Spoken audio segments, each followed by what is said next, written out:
آیت اور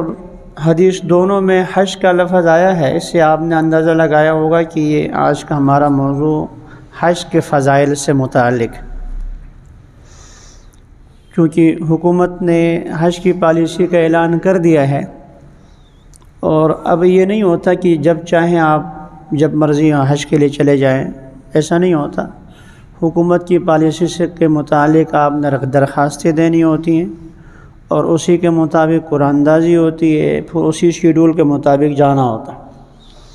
چونکہ حکومت نے اعلان کر دیا ہے، اور شاید درخواستیں جمع کرنا شروع بھی کر دیا ہوگا، انہوں نے تاریخیں بتا دی ہیں، اس لیے حج سے متعلق کچھ باتیں عرض کر رہا ہوں کہ جن پر حج فرض ہے وہ، اور یا جن پر حج فرض نہیں ہے ویسے بھی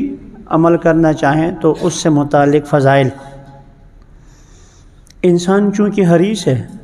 وہ فضائل کو دیکھتا ہے تو اس کو حاصل کرنے کی کوشش کرتا ہے، تو پھر وہ مسائل آ کر علماء کرام سے پوچھتا ہے تو ان کو مسائل بتا دیے جاتے ہیں۔ منبر پر مسائل بیان کرنا مشکل ہو جاتا ہے، اس لیے کہ یہاں سارے شروع سے موجود تو ہوتے نہیں ہیں، اور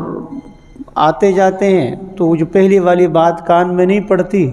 بعد میں لوگ آتے ہیں تو وہ مسئلہ صحیح سمجھتے نہیں ہیں، گڑبڑ ہو جاتی۔ اس لیے منبر پر خصوصیت کے ساتھ صرف اور صرف فضائل سے متعلق اس طرح کی باتیں کی جاتی ہیں۔ میں آج حج سے متعلق جو آیت پڑھی ہے اس کا ترجمہ اور چند احادیث رسول اکرم صلی اللہ علیہ وسلم کی حج کے فضائل سے متعلق، اور پھر ان حج میں ایک ایک عمل، احرام ہے، لبیک پڑھنا ہے، طواف کرنا ہے، ان کے ایک ایک عمل سے متعلق ایک ایک شاید جو ہے حدیث پڑھ لوں فضائل سے متعلق۔ اللہ ہم سب کو حج بیت اللہ کے بار بار زیارت نصیب فرما لو۔ حج بیت اللہ دنیا میں ایک اصول ہے، آپ کے علم میں ہے، جب موسیٰ علیہ السلام اپنی قوم کو لے کے جا رہے تھے تو راستے میں دیکھا انہوں نے کچھ لوگ جو ہے ایک بت کی پوجا پاٹ کرتے ہیں، تو ہم تو اپنے رب کو نہیں دیکھتے اور نہ دیکھا جا سکتا ہے دنیا میں ان آنکھوں سے، تو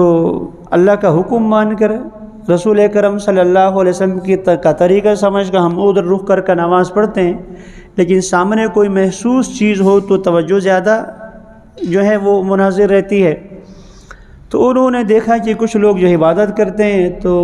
موسیٰ علیہ السلام کے طور پہ جا کر واپس آنے سے پہلے انہوں نے بھی وہ بچھڑے کی شروع کر دی، کیونکہ سامنے چیز موجود ہو تو وہ زیادہ سہولت ہوتی ہے۔ تو اللہ تعالیٰ چونکہ دنیا میں نظر آنا نہیں، انہوں نے، اللہ کی ذات ایسی ہے، تو انسان کی خواہش ہے کہ میں اپنے رب کو دیکھوں، اپنے منعم کو دیکھوں، اپنے محسن کو دیکھوں، جس نے آپ پر احسان کیا ہے، میں اس سے ملوں، اس سے محبت کا اظہار کروں۔ تو اللہ تعالیٰ نے اس کا طریقہ یہ بتایا کہ بیت اللہ یہ میرا گھر ہے، میری تجلیات کا مرکز ہے، یہ بیت اللہ جس جگہ پر ہے اسی سے اوپر جو ہے بیت المعمور ہے، جہاں فرشتے طواف کرتے ہیں، اور وہاں اوپر جو ہے عرش معلیٰ ہے۔ اللہ تعالیٰ اپنی شان کے مطابق، جیسے ہم بیٹھتے ہیں نہیں، ایسا نہیں، اپنی شان کے مطابق جیسے اس کی شان ہے وہ قیام فرما ہے۔ لہذا جو مجھ سے محبت کا اظہار کرتے ہیں یہاں کر لو، چمٹنا چاہتے ہیں وہاں جا کر بیت اللہ کے ملتزم میں جا کر چمٹو، بوسہ دینا چاہتے ہو حجر اسود ہے بوسہ دے دو، جس نے حجر اسود کا بوسہ دے دیا اس نے گویا کہ میں خدا کے ہاتھ کا بوسہ دی۔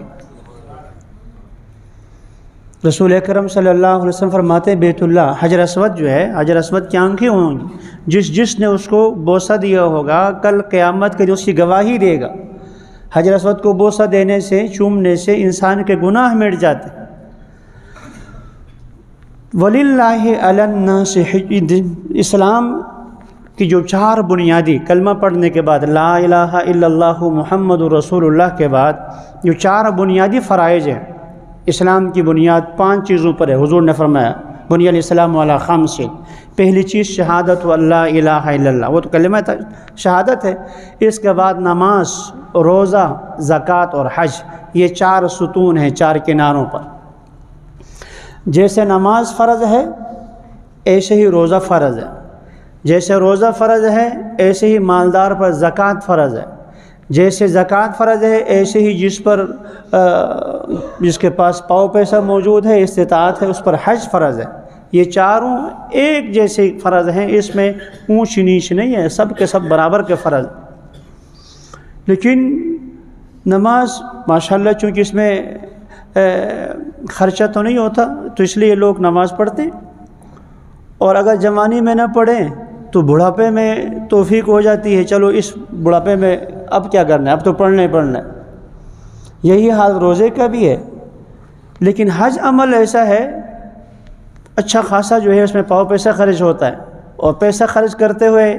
کہ انسان کا نفس جو ہے اندر اس کو برداشت نہیں کرتا، اس لیے قرآن مجید نے بھی جاہدوا باموالکم وانفسکم مال کا ذکر پہلے فرمایا۔ ایک بات یہ ہوتی ہے، دوسری یہ کہ حج کے لیے کبھی انسان کے پاس پیسہ آ جاتا ہے اور وہ موقع گنوا دیتا ہے۔ اب بڑھاپے میں اگر حج کا ارادہ بھی ہے تو پیسہ ہے ہی نہیں، جو پیسہ تھا وہ تو خرچ ہو گیا، حالانکہ ایک دفعہ حج فرض ہو گیا تو اب وہ حج فرض جو سے ساقط نہیں ہوتا،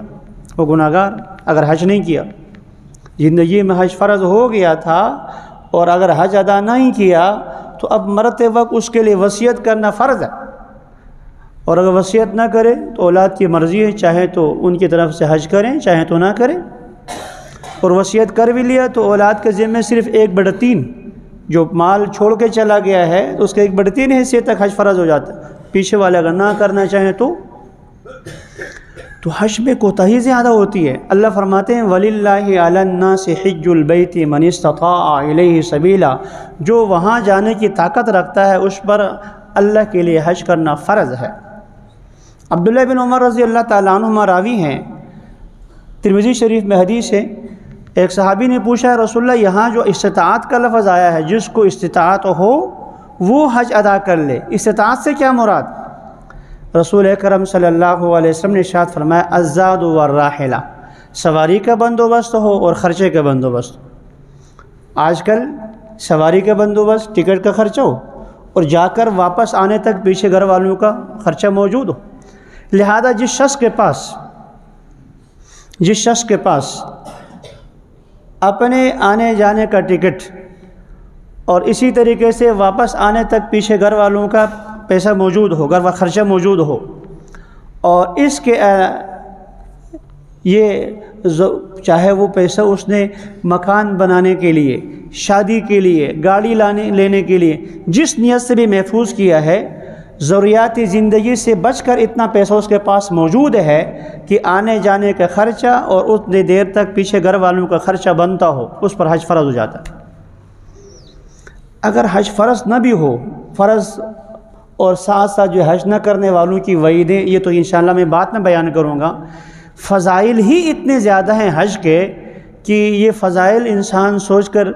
معلوم ہونے کے بعد انہیں چھوڑنے کو بالکل انسان مسلمان کا دل نہیں چاہے گا۔ رسول اکرم صلی اللہ علیہ وسلم کی حدیث آپ کے سامنے میں نے پڑھی ہے، آپ صلی اللہ علیہ وسلم نے ارشاد فرمایا من حج فلم یرفث ولم یفسق، جو آدمی حج کرے اور حج میں گناہ کا کام نہ کرے، بیہودہ گوئی نہ کرے، فحش باتیں نہ کرے، تو حج کی وجہ سے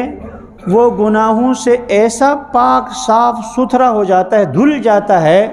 کیوم ولدتہ امہ، جیسے ماں کے پیٹ سے آج پیدا ہو گیا، کیوم ولدتہ امہ، جیسے ماں نے آج ہی جنا ہو۔ حج سے کبیرہ گناہ بھی معاف ہو جاتا، کبیرہ گناہ بھی معاف ہو جاتا، لیکن حقوق العباد وہ الگ مسئلہ وہ ادا کرنے ہوتے۔ تو پہلی حدیث رسول اکرم صلی اللہ علیہ وسلم کا یہ فرمان کہ جو شخص حج کرے اور گناہوں سے بچے، محفوظ رہے، اللہ تعالیٰ اس کے گناہوں کو یوں معاف فرماتے ہیں، حج سے فارغ ہونے کے بعد وہ ماں کے پیٹ سے جیسے آج پیدا ہو گئے ایسے گناہوں سے پاک صاف ہو جاتا ہے۔ اور یہ روایت انتہائی اعلیٰ درجے کی بخاری شریف، مسلم شریف میں موجود، دونوں میں موجود۔ دوسری حدیث ہے ابو ہریرہ رضی اللہ تعالیٰ عنہ کی، آپ صلی اللہ علیہ وسلم سے ایک صحابی نے پوچھا ای العمل افضل یا رسول اللہ، یا رسول اللہ سب سے بہترین عمل کیا ہے؟ یاد رکھیں یہ سوال تقریباً 7 یا 9 صحابہ کرام نے مختلف اوقات میں کیا۔ حضرت صلی اللہ علیہ وسلم نے موقع کی مناسبت سے ان کو جواب دیا۔ ایسے ہی بخاری شریف کی، مسلم شریف کی روایت ہے، ایک صاحب پوچھتے ہیں کہ یا رسول اللہ ای العمل افضل، سب سے اعلیٰ افضل اور بہترین عمل کیا ہے؟ آپ نے فرمایا الایمان باللہ، اللہ پر ایمان لانا، یہ تو سب سے اعلیٰ ہے، کلمہ پڑھنا، مسلمان ہو جانا۔ ثم ماذا، یا رسول اللہ اس کے بعد کس کا درجہ ہے؟ فرمایا الجہاد فی سبیل اللہ، اللہ کے راستے میں جہاد کرنا، جان اللہ کے سپرد کر لینا۔ صحابی نے اگلا سوال کیا ثم ماذا، اس کے بعد تیسرا درجہ کس کا ہے؟ رسول اکرم صلی اللہ علیہ وسلم نے فرمایا حج مبرور، مقبول حج، حج مقبول، یہ اس کا درجہ جو ہے ایمان اور جہاد کے بعد تیسرا درجہ۔ اتنا بڑا عمل رسول اکرم صلی اللہ علیہ وسلم سے تیسری روایت ہے، ابو ہریرہ رضی اللہ تعالیٰ عنہ راوی ہیں خود، العمرۃ الی العمرۃ کفارۃ لما بینہما، ایک عمرہ دوسرے عمرے تک درمیان میں جتنے گناہ ہو گئے ان کے لیے کفارہ کا ذریعہ بن جاتا ہے۔ ایک عمرہ کر لیا، درمیان میں گناہ ہو گئے، اگلا عمرہ بعد میں کر لیا تو درمیان میں جتنے گناہ ہیں اللہ تعالیٰ ان سب کو معاف فرمائیں گے۔ مخصوص عمرے کے نہیں ہے، عمرے کے فضائل کسی اور موقع پر بیان کروں گا، اگلا جملہ مخصوص ہے، مقصودی ہے۔ آگے حضور صلی اللہ علیہ وسلم فرمایا الحج المبرور لیس لہ جزاء الا الجنہ، اوہو، مقبول حج کا بدلہ تو جنت کے علاوہ کچھ ہے ہی نہیں۔ الحج المبرور لیس لہ جزاء الا الجنہ، مقبول حج کا بدلہ جنت کے سوا کچھ بھی نہیں ہے، جنت ہی اس کا بدلہ ہے۔ تو یہ تیسری حدیث ہو گئی تھی۔ عبداللہ بن مسعود رضی اللہ تعالیٰ عنہ راوی ہیں، آپ صلی اللہ علیہ وسلم نے ارشاد فرمایا تابعوا بین الحج والعمرہ، حج اور عمرے بار بار کرتے رہو، حج اور عمرے بار بار کرتے رہو۔ ہم تو کہتے ہیں حج عمرے کے لیے پیسہ کون لائے گا، 10 لاکھ 11 لاکھ کون لائے گا، عمرے کے لیے 2-2.5 لاکھ کون لائے گا؟ اب اس کا جواب نبی پاک صلی اللہ علیہ وسلم دیکھ رہے ہیں۔ ایک میں اور آپ کی آنکھیں ہم ظاہر کو دیکھتے ہیں، اور ایک محمد کریم صلی اللہ علیہ وسلم کی آنکھیں، ہم اس پردے کے پیچھے نہیں دیکھ سکتے یہاں کیا ہو گیا۔ حضور مسجد نبوی میں موجود ہیں، اللہ تعالیٰ نے پردہ ہٹا دیا، آپ نے نماز میں جو ہے آگے بڑھے، نماز میں پیچھے ہٹے۔ صحابہ کرام نے پوچھا رسول اللہ آج نماز میں آپ نے وہ حرکتیں کی پہلے کبھی نہیں کی تھی، کبھی آگے بڑھ رہے تھے کبھی پیچھے بڑھ رہے تھے؟ ہاں، جب میں پیچھے ہٹ رہا تھا اس وقت اللہ تعالیٰ نے دوزخ میرے سامنے کر دی تھی، جہنم کی تپش کی وجہ سے میں پیچھے ہٹ رہا تھا، اور جو آگے بڑھ رہا تھا اللہ نے جنت میرے سامنے کر دی تھی۔ اگر میں اس میں سے انگور کا کوئی خوشہ توڑ کے لاتا تو تم قیامت تک کھاتے رہتے، کبھی وہ ختم نہ ہوتا۔ تو ایک میں اور آپ کی نگاہیں ہیں، اور ایک وہ نگاہ ہے جو عرش مولا سے اوپر جا کر اللہ کا دیدار کر کے آئی ہیں۔ تو میں اور آپ یہ سمجھتے ہیں عمرے کے لیے گئے 2.5 لاکھ روپے خرچ ہو گئے، حج کے لیے گئے 11 لاکھ 10 لاکھ خرچ ہو گیا، اور یہ تو لازمی ہے وہاں سے بہت سارے تحفے تحائف لانا جو ہم لوگوں نے اپنے ذمے لگا رکھے ہیں، بہت سی چیزیں ہوتی یہیں سے ہیں، چائنا سے جاتا ہے مال، یہاں سے پاکستان سے جاتا ہے مال، وہاں پہنچ کر پھر ہم وہیں سے اٹھا کر یہاں لے کر آتے ہیں۔ بلکہ بہت مرتبہ تو ایسا ہی ہوتا ہے کہ کھجور وہاں سے 10 کلو 15 کلو لے کر آتے ہیں، بلکہ مدینہ مارکیٹ سے لے کر آتے ہیں، جانے مازی جو ہے مدینہ مارکیٹ سے لے کر آگے یہاں تقسیم کی جاتی ہے کہ وہ مدینہ شریف سے لائی گئی ہے۔ رسول اکرم صلی اللہ علیہ وسلم ارشاد فرماتے ہیں تابعوا بین الحج والعمرہ، حج اور عمرے مسلسل کرو، کیا ہوگا؟ فرمایا کہ فَإِنَّهُمَا يَنْفِيَانِ الْفَقْرَ وَالذُّنُوبَ، یہ حج اور عمرہ گناہوں اور فقر دونوں کو مٹاتی ہے، فقر بھی ختم ہو جاتا ہے، گناہ بھی مٹ جاتے ہیں۔ کما ينفی القیر الخبث، جیسے بٹھی میں انسان جو ہے وہ خبث الحدید لوہا ڈالتا ہے تو اس سے زنگ نکل جاتا ہے، سونے کا زنگ اتر جاتا ہے، چاندی کا زنگ اتر جاتا ہے، ایسے ہی حج اور عمرے انسان کے دل کے زنگ کو، گناہوں کے زنگ کو دھو کے صاف کر دیتی۔ ابو ہریرہ رضی اللہ تعالیٰ عنہ کی ایک اور روایت، رسول اکرم صلی اللہ علیہ وسلم ارشاد فرماتے الحاج والعمار وفد اللہ، حاجی اور عمرہ کرنے والے یہ تو اللہ کے مہمان ہیں، یہ اللہ تعالیٰ کے مہمان ہیں، اللہ کے گھر کے حاضری کے لیے آئے ہیں، اور جب مہمان گھر میں آتا ہے تو میزبان کیا کرتا ہے کہ مہمان کا خیال رکھتا ہے اور اس کی پسند کی چیزیں تیار کرتا ہے اور اس کی کوئی فرمائش ہو تو اس کو پورا کر لیتا ہے۔ تو اللہ بھی یہاں ایسے ہی کرتے ہیں۔ رسول اکرم صلی اللہ علیہ وسلم فرماتے ہیں حاجی اور عمرہ کرنے والا یہ اللہ کے مہمان ہیں، اگر یہ اللہ سے دعا مانگتے ان دعوہ، یہ اللہ سے دعا مانگتے ہیں جو بھی اجابہم، اللہ ان کی دعا قبول فرماتے ہیں۔ وَإِنَ اسْتَغْفَرُوهُ، اگر وہ استغفار کرتے ہیں، مغفرت طلب کرتے ہیں، غفر لہم، اللہ ان کی مغفرت کر دیتے ہیں۔ بلکہ اگلی روایت اور ہے، فرمایا کہ حاجی جب حج سے واپس آ جائیں، جاؤ ملو ان سے مصافحہ کرو، اور ساتھ اب حاجی واپس آ گیا ہے، جا کر جو ہے ان سے مصافحہ کرو اور ان سے اپنے لیے مغفرت کی دعا کراؤ، اس لیے کہ وہ گھر پہنچنے سے پہلے جس کے لیے دعا کرتا ہے اللہ تعالیٰ اس کی بھی مغفرت فرما دیتا ہے۔ حاجی کی اپنی مغفرت تو ہو چکی، اور وہ جس کے لیے مغفرت کی دعا مانگتا ہے اللہ تعالیٰ اس کی دعا کو رد نہیں فرماتے۔ یہ مطلقاً یہ حج سے متعلق یہ چند فضائل تھے۔ اب میں حج کے ایک عمل کے جو ہے چند ایک فضائل بیان کرتا ہوں۔ سب سے پہلے آپ کے علم میں ہے حاجی کے لیے جو سب سے پہلے احرام باندھ کر کام کرنا ہوتا ہے وہ کیا ہوتا ہے؟ لبیک اللہم لبیک لبیک لا شریک لک لبیک ان الحمد والنعمت لک والملک لا شریک لک، یہی پڑھتے ہیں نا۔ احرام باندھنے کے بعد سب سے بہترین تسبیح ذکر یہی ہے۔ اور افسوس کی بات یہ ہے ہمارے ساتھی یہاں سے حج عمرے کے لیے یا کوئی بیٹا اپنے والد کو عمرے کے لیے بھیج دیتا ہے، انہیں تلبیہ تک لبیک تک یاد نہیں ہوتا، بہت کوشش کی۔ مدینہ منورہ سے واپس جا رہے تھے مکہ مکرمہ، بس میں ساتھ میں میرے ساتھ جو ایک بوڑھے صاحب بیٹھے ہوئے تھے، تو میں زور زور سے پڑھ رہا تھا لبیک، تو وہ بھی بیچارہ تھوڑا سا گنگناتا تھا، تو تھوڑا آگے جا کر میں نے جو ہے وہ بابا جی سے کہا کہ آپ بھی سنا دیں لبیک۔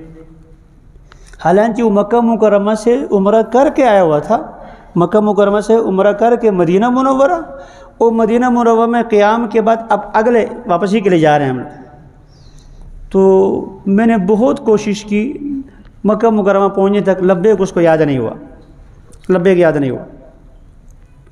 خیر لبیک کوئی فرض نہیں ہے، ایک دفعہ کہہ دیا، میں نے کہلوا دیا تو اس کو عمرہ ہو گیا، میں نے ایک دفعہ کہلوا دیا بس ہو گیا اس کا عمرہ۔ لیکن کتنا افسوس کی بات، 2 لاکھ 2.5 لاکھ 3 لاکھ روپے خرچ کرے اور لبیک تک یاد نہ رہو۔ طواف میں ایک صاحب بوڑھے پریشان حال یوں بیٹھے، تو پوچھا کیا ہوا، کہا کہ وہ اب کیا کرنا ہے۔ میں نے کیا کہا، کیا کیا کہ ایک چکر لگایا طواف میں، عمرے میں طواف جو کیا جاتا ہے، طواف میں تو 7 چکر لگانے پر 7 چکر لگا لیا، تب جا کر ایک طواف ہو گیا۔ اس کے بعد آپ نے جا کر 2 رکعتیں پڑھنی ہے، پھر جا کر وہاں صفا مروہ میں سعی کرنی ہے۔ ایسا کریں گے، اس کے بعد حلق کرائیں گے تو پھر جو ہے عمرہ مکمل ہو گیا۔ آپ مطاف میں اب اس بیچارے کو اتنا بھی نہیں پتا کہ عمرے میں پہلے 7 چکر لگانے پڑتے، اب یہ نہیں پتا تو اس کے بعد جا کر سائے کا کیا، پھر اس کے بعد حلق کا کیا۔ تو اس لیے جہاں 2-2.5 لاکھ روپے خرچ کر لیں تو آدھا گھنٹہ کے لیے، گھنٹے کے لیے، اور 2 گھنٹے کے لیے، 2-3 دن کے لیے گھنٹے آ کر کسی عالم سے، کسی مفتی سے سیکھ کر جاؤ، وہ آپ سے کوئی پیسے نہیں لیتا، آپ کو عمرہ سکھانے کے کوئی پیسے نہیں لیتا، وہ شکر ادا کرتا ہے یار میں اس کو سکھا دوں، یہ وہاں جا کر عمرہ کرے گا تو ثواب مجھے بھی ملے گا، یہ وہاں جا کر حج کرے گا ثواب مجھے بھی ملے گا، یہ اس نیت سے آپ کو سکھاتا ہے مفت میں۔ لیکن مفت کوئی چیز ہو تو اس کی کوئی قدر نہیں ہوتی، پوچھو وہ سلسلہ ہی نہیں ہوتا۔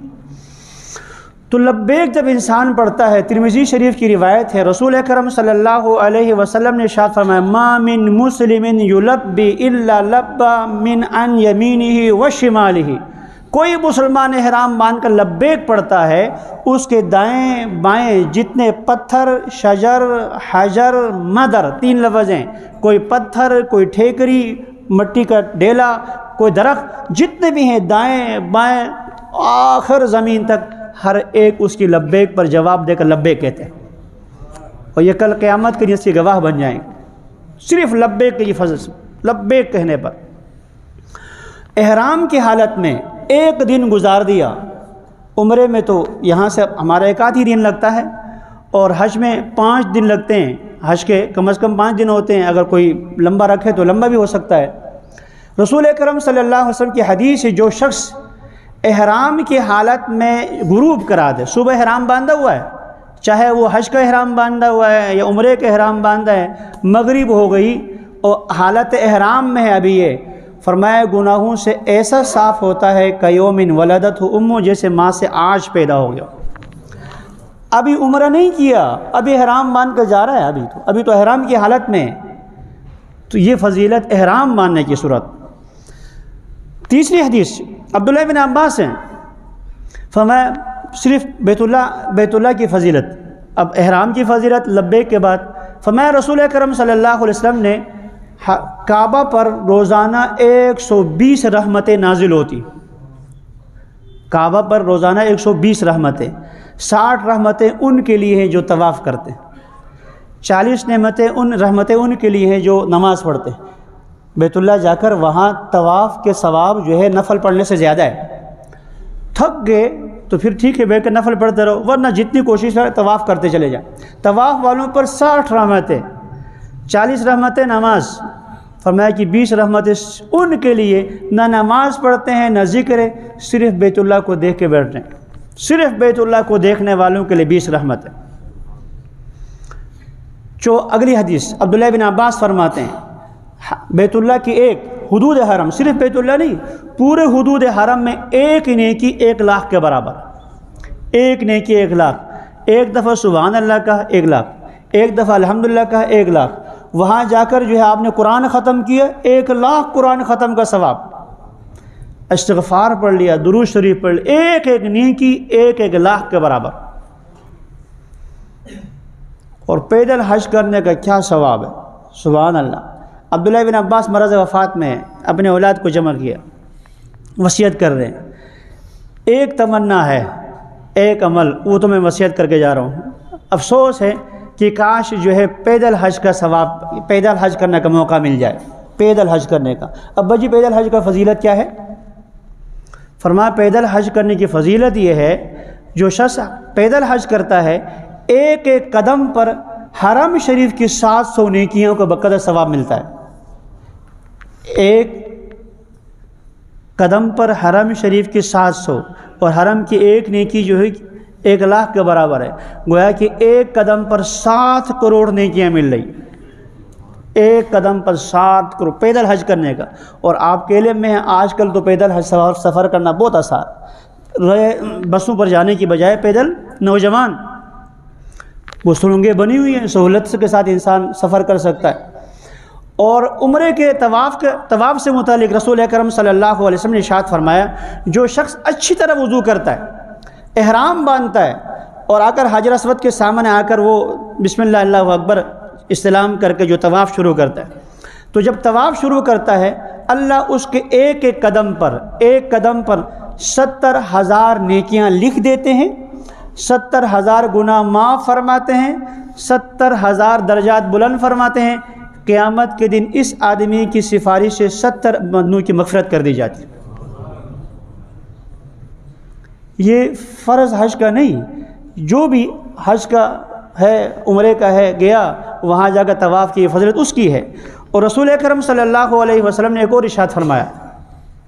اگر کوئی آدمی پورا حج پیدل نہیں کر سکتا، مکہ مکرمہ سے بیت اللہ سے مینا جانا ہے، مینا سے عرفات جانا ہے،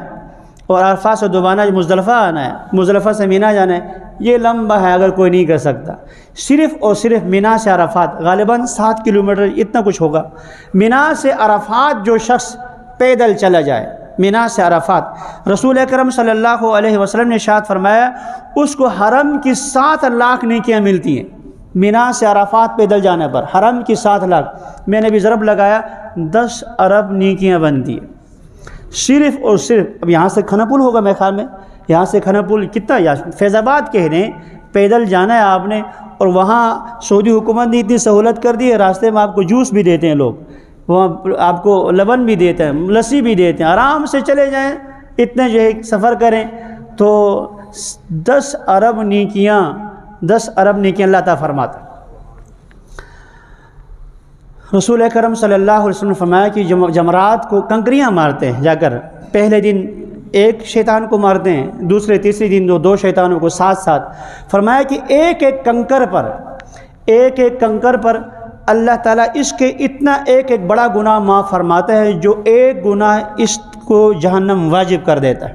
ایک کنکر مارنے پر اس کا وہ گناہ کبیرہ جس کی وجہ سے جہنم واجب ہو چکی ہوتی ہے، اللہ تعالیٰ وہ معاف فرماتا ہے جمرات کنکریاں مارنے پر۔ یہ چند ایک میں نے روایتیں نقل کی ہے بہت مختصر کر کے۔ اب بتاؤ اگر کسی پر حج فرض نہ بھی ہو تو یہ فضائل ایسی چیزیں ہیں، یہاں تو ہم 2 پیسے کے لیے جہاں منافع زیادہ ہو، یہاں منافع زیادہ ہے، وہاں دکان اچھی چلتی ہے، ریڑھی وہاں لگانے کی کوشش کرتے ہیں جہاں زیادہ بکتی ہو، جہاں زیادہ جو ہے سودا ہوتا ہو۔ تو اگر ایسا ہے تو یہاں آخرت کا سودا جہاں ایک ایک قدم پر اللہ تعالیٰ، اصل بات یہ ہے وہ جگہ وہی ہے جہاں قرآن نازل ہوا ہے، وہ جگہ وہی ہے جہاں محمد کریم صلی اللہ علیہ وسلم چکر لگا چکے ہیں۔ انبیاء علیہ الصلوۃ والسلام وہاں انہوں نے آ کر حج کیا بیت اللہ، تو ان کی نگاہیں پڑی ہیں جس پہاڑ پر محمد کریم صلی اللہ علیہ وسلم کی نگاہیں پڑی ہوں، صحابہ کرام کی نگاہیں پڑی ہوں، اور وہاں جا کر اس کا ملاقہ، وہاں جا کر دیدار کر لینا، اس جگہ پر آپ چل رہے ہیں تو اللہ کی رحمت وہاں بارش کی طرح وہ بس اللہ کی رحمت بہانے تلاش کرتی ہے، اللہ کی رحمت جو ہے بہانے تلاش کرتی ہے۔ تو حج فرض اگر نہ بھی ہو تو بھی یہ فضائل ایسے ہیں، یا ایک مرتبہ انسان نے حج ادا کر لیا تو پھر کر لے، اپنے والد کے لیے کر لے، اپنے کسی اور کے لیے کر لے۔ رسول اکرم صلی اللہ علیہ وسلم کی حدیث ہے جو آدمی جو ہے وہ حج بدل کرتا ہے، اس ایک حج بدل کی وجہ سے 3 کی مغفرت ہو جاتی۔ آپ نے اپنے والد کے لیے، دادا کے لیے، چچا کے لیے، والدہ کے لیے کسی کو حج کے لیے بھیجا، آپ بھیجنے والے ہیں، آپ کی مغفرت ہو جائے گی۔ جو حج کے لیے گیا ہے اللہ اس کی مغفرت فرما دیں گے، اور جس کے لیے کی ہے اللہ اس کی مغفرت فرماتے ہیں۔ اللہ تعالی ہمیں عمل کی توفیق نصیب فرما لے۔ وآخر دعوانا الحمدللہ رب العالمین۔